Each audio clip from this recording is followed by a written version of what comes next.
Hello and good afternoon. So I'm just going to do a quick presentation about the U.S. Constitution, just going through some of those questions that they had listed. So some of the events that led up to the creation of this document, uh, truthfully, the founders feared the concentrated, centralized political power like a monarchy or what we can view today as like a dictatorship. The Mayflower Compact kind of set that thing in motion, letting people know and letting the forefathers kind of paving that road so that they could uh, kind of leave um, England and get to what they called the Americas and have this kind of free religion, what they wanted to create, so they could create a government as well as the Stamp Act. The Stamp Act, yet again, was just kind of a tax that drove them out. And then once they moved and kind of got to the States, the Boston Massacre and then the Boston Tea Party are also two large events that were just led up to this creation of this important document. Uh, so, what was the need that was felt, and why was the Declaration written as it was? The Constitution was written to remove the power from the government and then allow citizens to kind of govern the way that they wanted instead of being ruled by like a monarchy.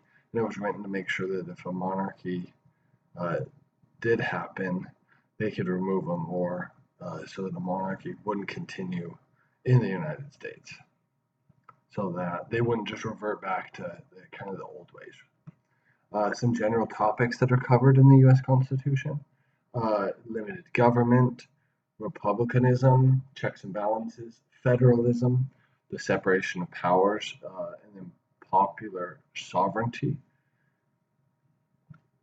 The Constitution contributes to nonviolent, orderly transition of power. So, for example, if uh, society feels as though a president or somebody in power is abusing that power and they have proof of it, they can kind of they have these safeguards in place. So it allows these citizens to be able to impeach and then remove the unpopular or kind of unhealthy leaders so that they don't uh, continue to cause issues in society. So the amendment process and the transition of the government, legislator, they have a vote. Two-thirds of the states call for a kind of constitutional convention. This article is extremely important because it allows the Bill of Rights to kind of be added into the Constitution because it wasn't added previously. Some two very explicit limitations on the power of government. The limitations of the freedom that we have as a society is important because we don't have obsolete freedom, absolute freedom, as well as like the limitations of power that our specific president has. A good example that kind of came to my mind for like the limitations of freedom is nowadays we can't go into an airport and yell bomb or something like that, even though they feel as though they have the freedom of speech. You just can't do that. And then the limitation of power as a president, there's always consequences. And with great power comes great responsibility. So making sure that this power is used correctly is a key aspect that always needs to occur. And then, of course, the branches of the federal government. There's the legislative branch that makes the laws. Congress is a part of that, and it makes up two. It's made up of two houses, the Senate and then the House of Representatives.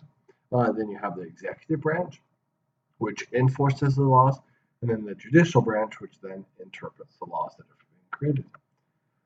The role and power of the U.S. Supreme Court, I feel as though, in a good kind of way that I understood it, was they're the final phase when a potential law it kind of has to go through the Supreme Court to become passed and then accepted into society and enforced. So if the president wants to pass a law, it has to go to the Supreme Court so that it can be kind of accepted.